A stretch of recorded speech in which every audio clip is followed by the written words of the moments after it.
Joan Simmons, a 26-year-old Norris Point resident, has had a troubled past. Drugs and alcohol have played a big role in her life for the past 5 years.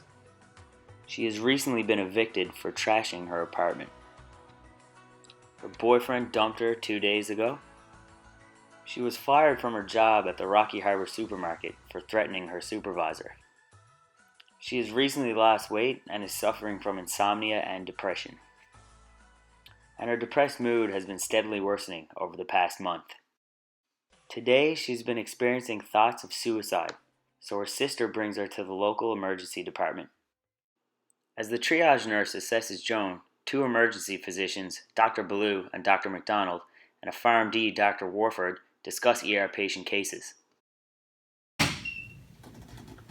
Hi there, Jay. We have a few serious cases we want to talk about today. Cool. Yeah. Let's get it going. We're pretty busy here. Yeah. Pretty busy. What's on the go? So for the first case, we have a 30-year-old female. Yeah. She came in with a fever. Okay. And I did the respiratory exam for her. Okay. And she clearly has pneumonia. Okay. What do you think the best plan of action would be? It says here she's allergic to penicillins, so definitely no amoxil. What if you go with clarithromycin? Clarithromycin? Yeah. What do you think? What are your thoughts? Yeah, that sounds like a good idea, guys. All right. Yeah, clarithromycin. Okay. Yeah. So that's done. Yeah, so your case? we've got a 15-year-old boy coming in. Yeah. And by the sounds of it, he might have meningitis. Okay. We'll find out for sure when he gets here, but Yeah. what would you do as a frontline sort of? Probably, I'd probably give him ceftriaxone and see if that works. Ceftriaxone? Yeah. I think that's a That good should idea. work. Yeah? That should probably work, yeah. All That's right, my cool. recommendation anyway. Yeah, so he should be here in like Yeah, check him out when he 15 gets minutes here. in the See. ambulance. Yeah. Okay. Alright. 5-year-old boy. Okay. He came in with a bit of a cough and shortness of breath. I'm not sure if it's an infection or maybe something else. Hi guys, sorry to interrupt. We are absolutely swamped out there, and there's this woman that keeps coming back. She's like a frequent flyer. She's here all the time. So I really appreciate you guys to like wrap up your meeting soon. Like there's a lot out there, and then we need to get done. Okay? All right. You can just keep her in the waiting room. Yeah. We got Keep some her in the serious waiting cases right now. All right, We can't if deal with anything that changes, I'll right let you now. know. Okay, thank you. Where were we? We're talking about the 5-year-old boy. Okay, yeah. He got infection. Okay, What do you yeah. think the best test to do right So does he have a fever? now? Slight fever. Yeah. Alright, depends what his infection is, I guess. I can try a culture sample. Maybe some sputum or something like that. Yeah. Just definitely don't give him any ASA, first fever, no asprin. So if he's Okay. under 5, yeah, definitely no ASA. No. If he wants some first fever, acetaminophen. I'm sorry guys, like this is getting pretty ridiculous. So security guard just approached me and told me that she's getting really agitated out there. You know that 26-year-old I just came in to tell you about? Well, she just keeps pacing and she's getting really aggressive, saying she doesn't want to wait anymore. Like, you guys are gonna have to do something about this because I've got enough on my plate right now, so, okay? Talk to you after. You want to go Yeah. handle this? She needs a psychiatrist. I'm not trained for that. I don't want to deal with that right now. That's not part of my job. Man, someone should deal with her, yeah. Yeah, man. She's here all the time, sounds. I got this minute meningitis case coming in, so I'm gonna need to be on top of that. So do this one for me, would you, man? I think you can do it, man. You should talk to her. Okay, I'll give it a try. Alright, thanks, man. Thanks, buddy. Good luck with it. Thank you. Alright, so 20 minutes later, Dr. Ballou runs into Joan's sister outside of an examination room.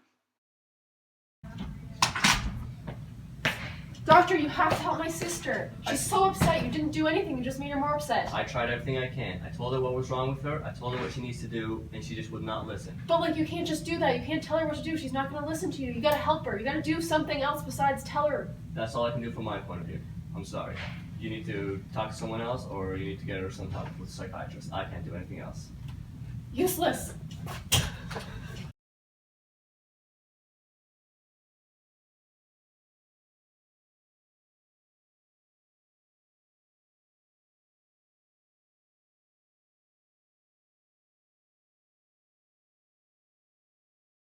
Alright, so, yeah.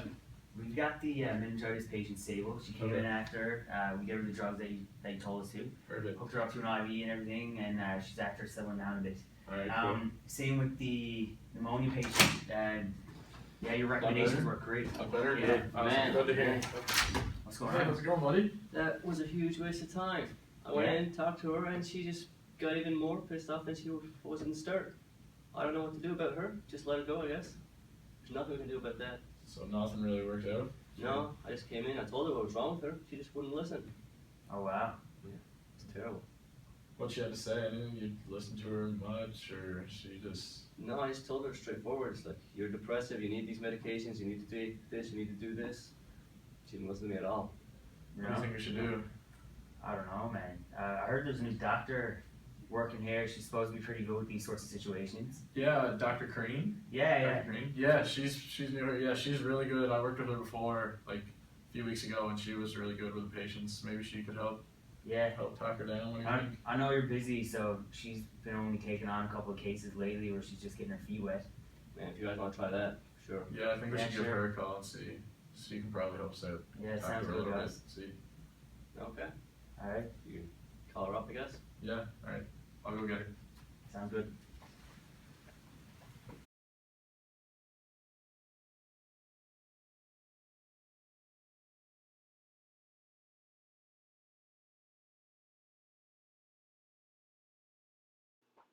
Dr. Warford finds Dr. Corrine and asks her to see Joan. Dr. Corrine is known to be an active listener who connects with her patients. After spending some time with Joan, Dr. Corrine meets with Joan's sister to discuss how things went. So I just talked to your sister. Yeah. She's more relaxed, a lot more calmed down than she was. Oh, good. Okay. You just really got to take the time to hear what she's saying. A big thing is that she felt that no one was listening to her, so you really got to show her that you care what she's talking about, that you want her to tell you, that you want to know about her. Yeah, the other doctor didn't do any of that. He just sat down and just told her what to do, and she never, ever since we were a kid, she's never liked being told what to do, and that just made her more upset. I can't imagine. She's okay now though. Definitely. She did tell me she did lose her job, broke up with her boyfriend. She was feeling suicidal, but now I think that she's got everything out. She's feeling a lot better, more relaxed. She just knows what she's feeling now that she finally got it out. So the biggest thing I can recommend is just taking the time to hear what she has to say and really listen and understand what she's feeling and why she's feeling it, because she feels like no one else really does. Yeah, she's been having a hard time, and I was just wondered where she started talking about killing herself. I have to work tonight, and if I had to go Exactly. work, I was afraid to leave her alone, and so I'm glad she's calmed down, that you're able to get through to her. I definitely still Great. want to keep her overnight just for observation, just to make sure Okay, since you are good. going to be at work, it's easiest for everyone if we keep her here just to keep a last eye on her.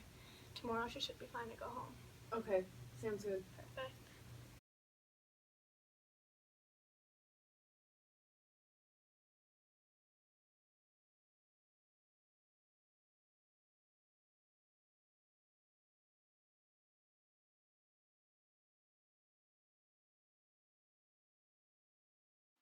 Dr. Corrine collaborates with the region's clinical psychologist and arranges a meeting with Joan's sister to discuss her future care. Okay, so I've spoken with your sister, and she wants you to be included in the circle of care, and we certainly want to take a patient-centered approach here. So as you know, there's no psychiatrist in our region. My name is Heather. I'm a clinical psychologist, and we are going to do our very best to treat your sister and the situation she's going through right now here at home. So what I'd like to do is set up weekly counseling sessions with your sister to monitor her progress and screen for safety at each of those sessions. I've spoken to her about the substance abuse and the suicidal thoughts. And I think it would be a good idea if you could join in on those meetings. She would be open to that. Okay, Is that yeah. something?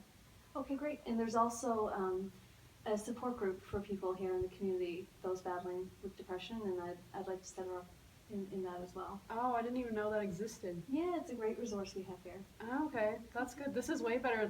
Every other time that I've brought her in, they just sent her home. They haven't done anything. This is great. I'm so glad she got to talk to you. Okay, great. And that's